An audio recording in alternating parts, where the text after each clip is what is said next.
Alright, I got a lot to say about this season finale, but I want to make one thing clear up top. Season 2, now that it's official and announced, awesome.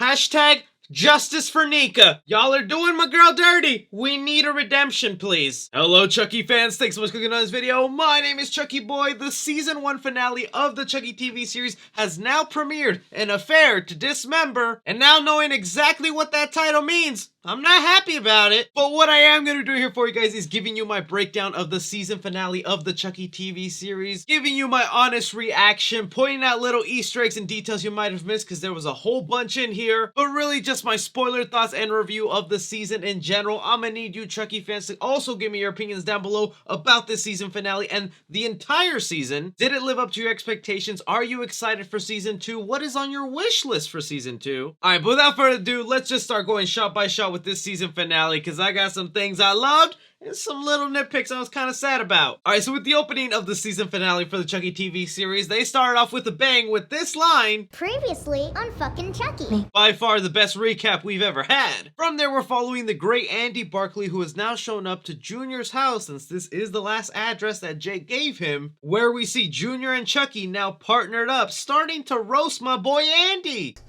Dude's almost as short as you. I know, right?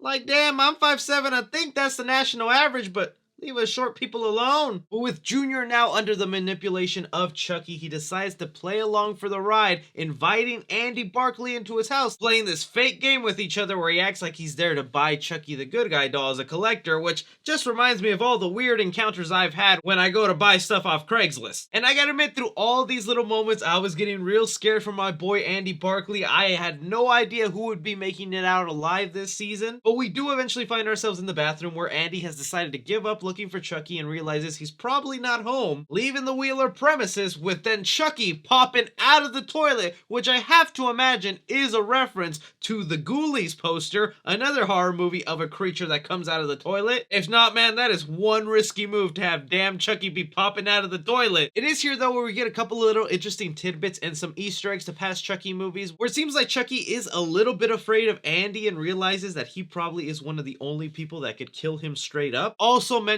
a few fears that Chucky has in his life, the fact that he could be killed with an axe, which is a reference to Sita Chucky and the way Glenn did that. Also how he hates fire, that's something Andy even mentioned in previous episodes, that's the worst form of torture Andy has done to Chucky, and probably my favorite, a reference to Child's Play 3, where Chucky says he hates big industrial fans, which is the thing that caused him to be chopped up into pieces until he was eventually re-stitched together for Bride of Chucky. The last interesting tidbit we get in this scene though is Chucky does mention he does have a plan for Andy Barkley, so we have another little scheme that Chucky is cooking up, and it involves Andy staying alive until whatever plan he has in mind comes through. And with the way the season ended, I guess that's something we'll see for season 2. Cutting us to the title card sequence of this episode that is just filled up with a bunch of Chucky boxes. Now, I know I say this almost every recap, but this, I think, is now my favorite title card opening, and if there's any sort of way to turn that into a display, I would buy it in an instant. Bringing us to the home of Lexi, where her and Jake are trying to come up with reasons why Chucky's trying to get one another to kill each other. But before they could come to a solid conclusion to what it could mean, we get one of the Chucky dolls coming to life, this being the same doll that Jake found in the subway station in the previous episode, and I'm just gonna refer to this doll as the Jay Leno doll, because I don't know what it is about it, but it's got itself a really big chin. And right when it seems like this Chucky doll was gonna go ahead and wreak some torture on the gang, we have Kyle coming in to save the day. I like how they didn't do the cliche thing of waiting for Kyle to show up at the last minute to save Andy Barkley. That's all what we thought would happen, but she shows up right away. Kind of don't know how she knew to show up to Lexi's house, but I guess we just gotta forgive that. And it's here where Kyle fills in our young main characters about what exactly Chucky is planning, where yes, she confirms getting one of the younger cast members to kill somebody was part of a voodoo ritual spell that Chucky has now completed. Not just that, but she also mentions that Chucky can only repossess good guy dolls, that it has to be an exact vessel for him to be able to multiply himself, which would be a good explanation for why we're seeing Chucky not show up in Spider-Man dolls, G.I. Joe dolls. It only can be good guy dolls. And after this episode, I feel like they're running out of good guy dolls in the world. I don't think they're making these things again. So it looks like eventually we will hit a limit of good guy dolls that are out there, unless they just start reproducing them in the 21st century. But now that Jake and Lexi have been filled in on this plan, Kyle does something a little sneaky and has spiked their coffees, putting them to sleep, in something that might seem a little weird, but honestly, I think this makes perfect sense for Kyle to incapacitate these younger members, as she's doing it to just protect them. Bringing us to the childhood home of Charles Lee Ray, where we see Nica is on the floor as Tiffany walks in, only it's not Nica currently in control, it is Chucky, Charles Lee Ray, about to kick Tiffany and start getting his revenge for the way Tiffany has kind of been torturing Chucky inside Nica's body. And this will be one of the catalysts for the thing that happens at the end of this episode for Nica, but I just want to say Fiona is doing such a fantastic job as the character of Nica. I'm disappointed in you, Tiff. Every time she's being Charles Lee Ray, and the way she could just naturally pull off that laugh and smile and that little accent in her voice to kind of sound like Chucky is so brilliantly done, and some of my favorite parts of this season. And it is here where I'm just still a little bit confused about the sides they take. While I think it is kind of funny to see them fight again, which we know is something that eventually happens with the couples. Even as far as Chucky mentioning, what is this, like the 4th time I gotta kill you? That line was pretty hilarious to me. I just want to know why Tiffany right now is still being so loyal to Chucky, carrying out his plans to where she even mentions, you can't do this without me, you need me alive. And even though this Chucky was about to kill her, we see the Chucky that has been with Junior come in, that Tiffany nicknamed Sweet Face, and Charles Lee Ray Nica decides to listen to this Chucky to continue on with their plan. This is then where we get to see little Sweet Face Chucky run up to Tiffany like he's a little kid, bringing us to some small references to Bride of Chucky, where Tiffany is tickling Chucky, something that she did do to Chucky in Bride of Chucky. Now this whole situation does kind of leave a lot of questions in my mind exactly to how this whole multiple Chuckies things work. Do they all have like a collective hive mind where one Chucky experiences one thing and then shares that information with other Chuckies? Or is it a situation where each Chucky now has its own life and mind, to where it's possible that maybe someday 2 Chuckies could disagree with each other and we might have a little battle going on between them? We then cut to Chucky explaining the rules to these other Chuckies how to be Chucky. Any questions? Is there an age limit?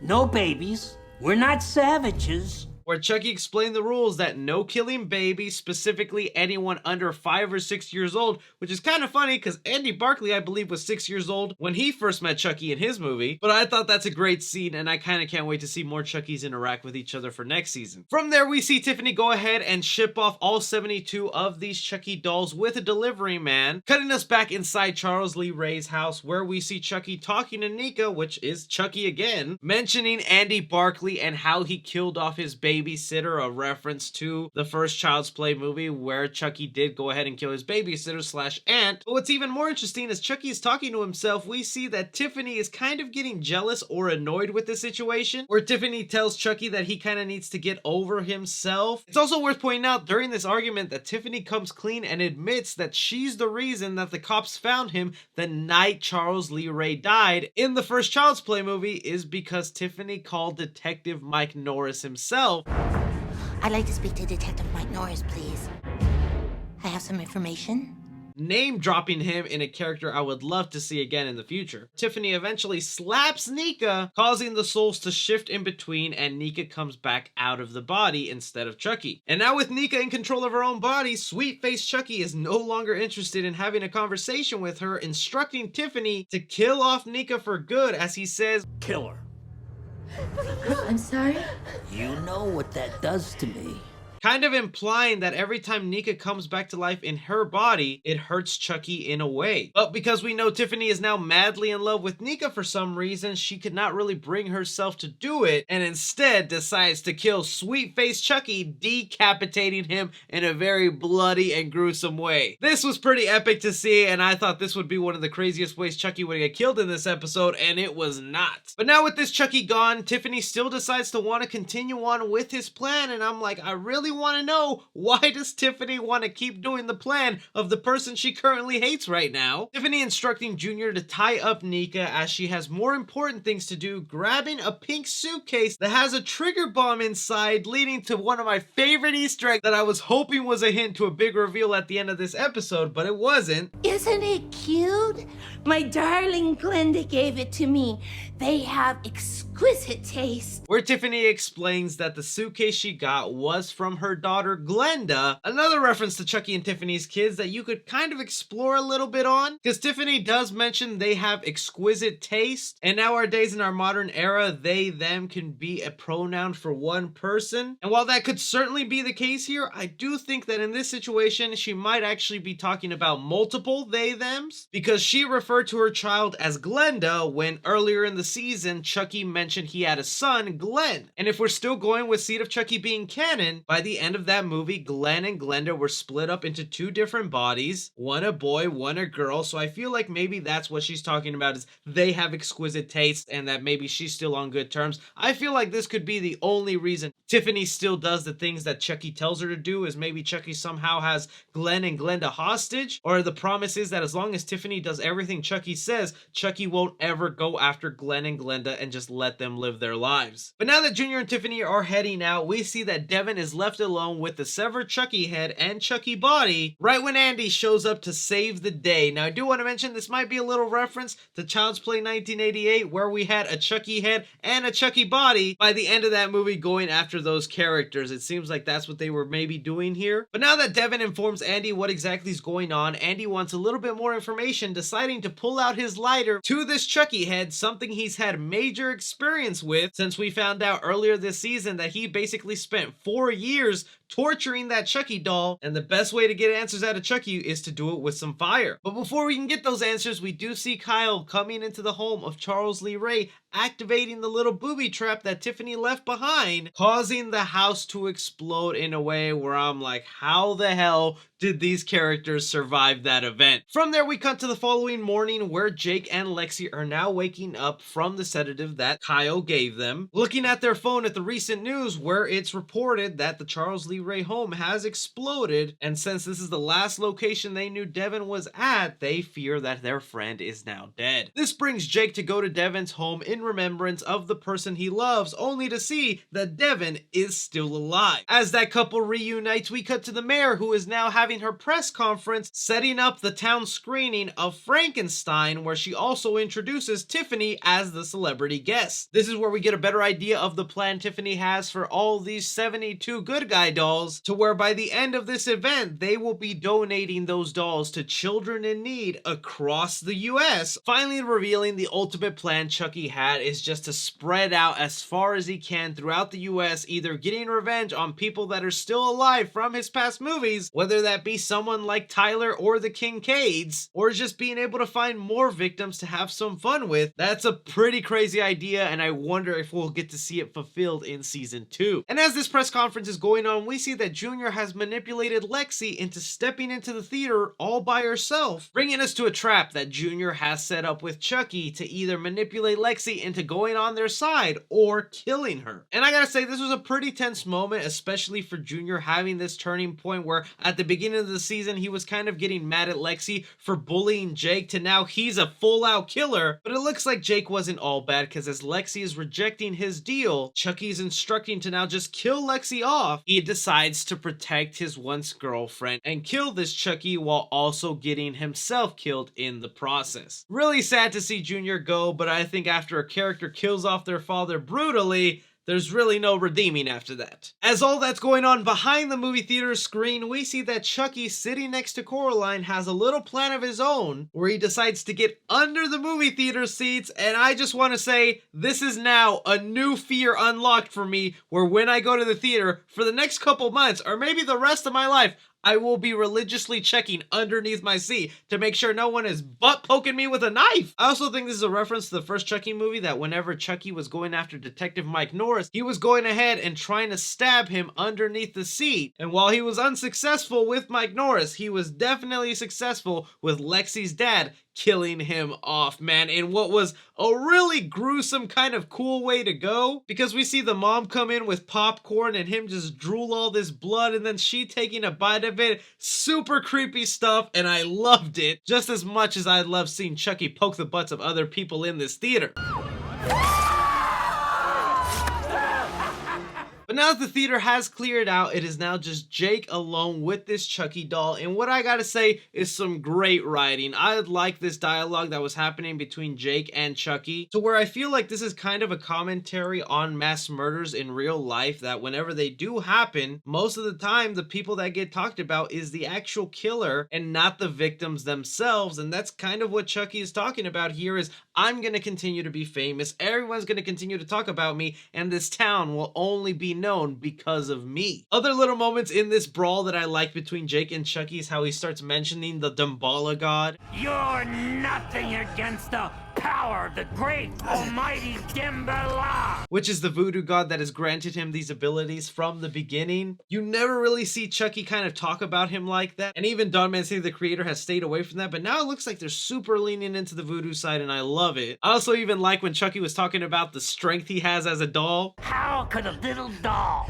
possibly be so strong? Doesn't make any sense! But eventually Jake does get the upper hand on this Chucky doll, pins him to a wall, and then squeezes him like one of those little stress toys,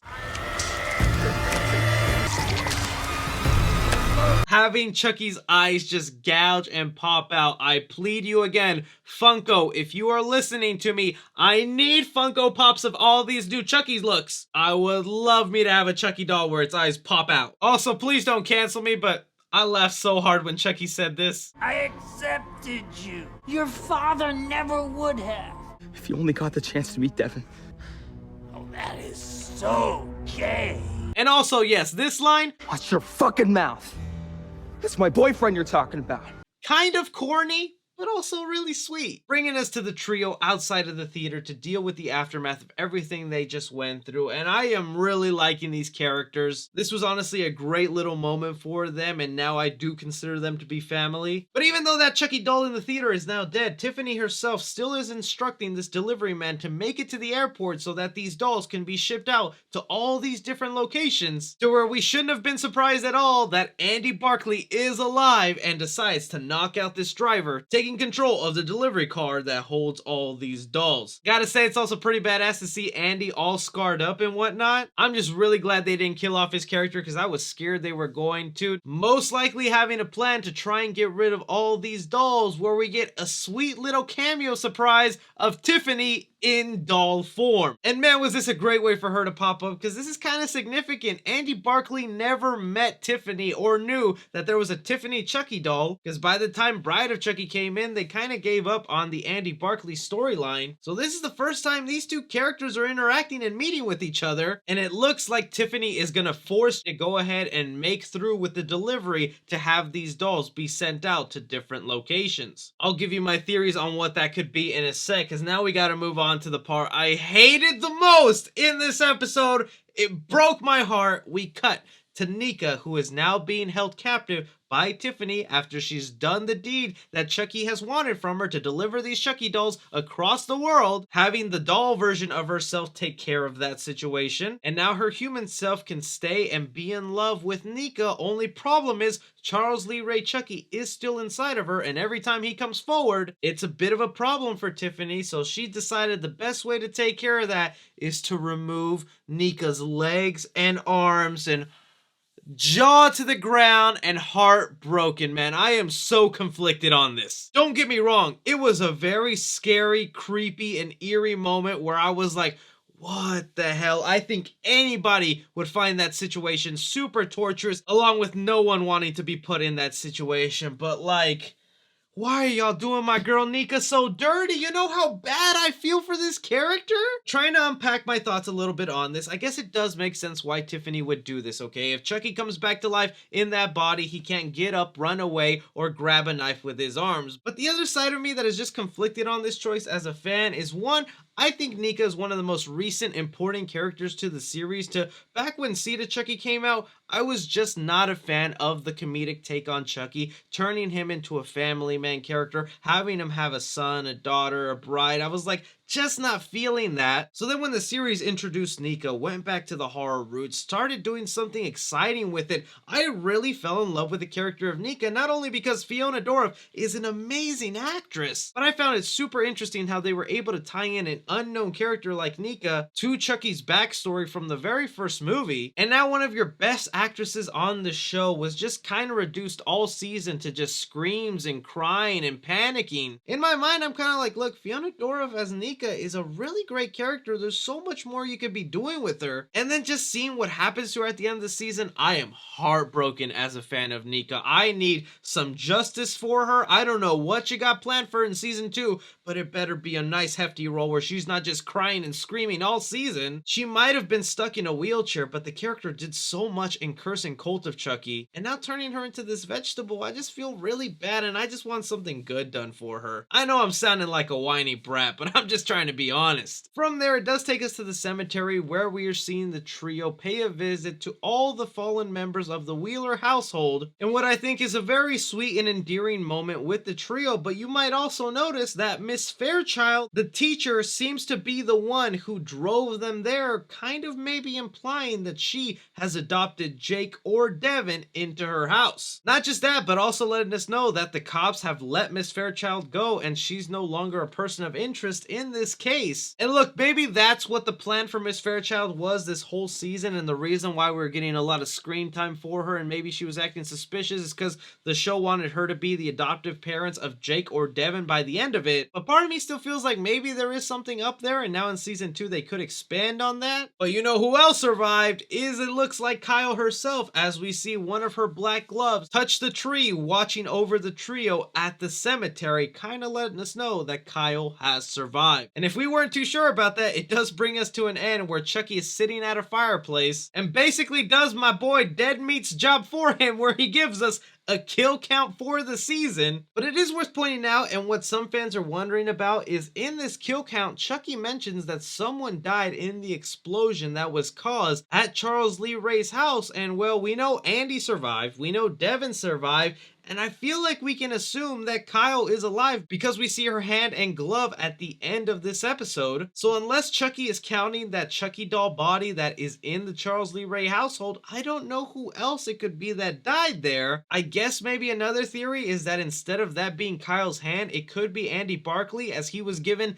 the same pair of gloves by Kyle. You guys are gonna have to give me your theories on that. But speaking of theories, talking about season 2, it seems like we're definitely going to be getting the trio back, as Don Mancini mentioned in the making of this episode that he wants these characters back and explored. But I feel like now we're going to see a lot more of the legacy cast members, but I just don't know if there will be in Hackensack, or maybe it'll be a situation where we're following 2 different stories at once. Hell, in a weird way, you could transition this into one season and a movie, where you can have a movie of Andy with the Tiffany and the Chucky dolls doing whatever adventures going on there, and then continue another season with this trio here. But if anything, I feel like they're going to combine it into one story. I think my main wish list and the thing I want to see next season is just do it. Bring in Glenn and Glenda. I want to see those characters back. I want them kind of re-explored. You guys heard me mention I'm not a fan of Seed of Chucky, but surprisingly, I am a fan of the Glenn and Glenda character, and I would love to see Chucky interact with them. Also looks like we're going to be getting Tiffany in doll form. But lastly, and most importantly, justice for Nica. Please, please, man. Like,